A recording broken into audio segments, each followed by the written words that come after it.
Eu teño un compañero de traballo que vai a locales deses da zona de Benavente ou por aí. Día a semana que podes ir solo. Tamén cobran máis as entradas. Se vas con parella para cambiala, cobranlles menos a entrada. Se levas a parella para cambiar, cobranche menos. Cobran entrada. Pois todo que lin eu eso non salía, pero entendo que sí, porque se non anches de mirón. Con que cobres €1, a xente xa se retrae. Coñezo unha persona que estaba un día traballando e veulle unha persona que non conocía de nada e dixolle, ai, mira, que ti tes pinta de que igual che apetece isto. Queres facer un trío comigo e coa miña muller?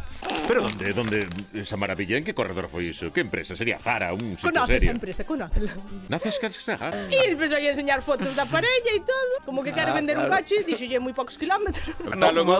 E dixolle el, bueno, non yo contes a ninguén. E dixo ela, no, aquí estou yo a todo o mundo. Se vas con pareja non che cobran nada, pero se vas ti solo cobranche 35 € de entrada. Compensa ir coa parella, Sí, compensa ir coa parella, some si. Temos que poñernos no corredor, igual aparece alguén. Oi, importaría che facer de parella para forrar €305.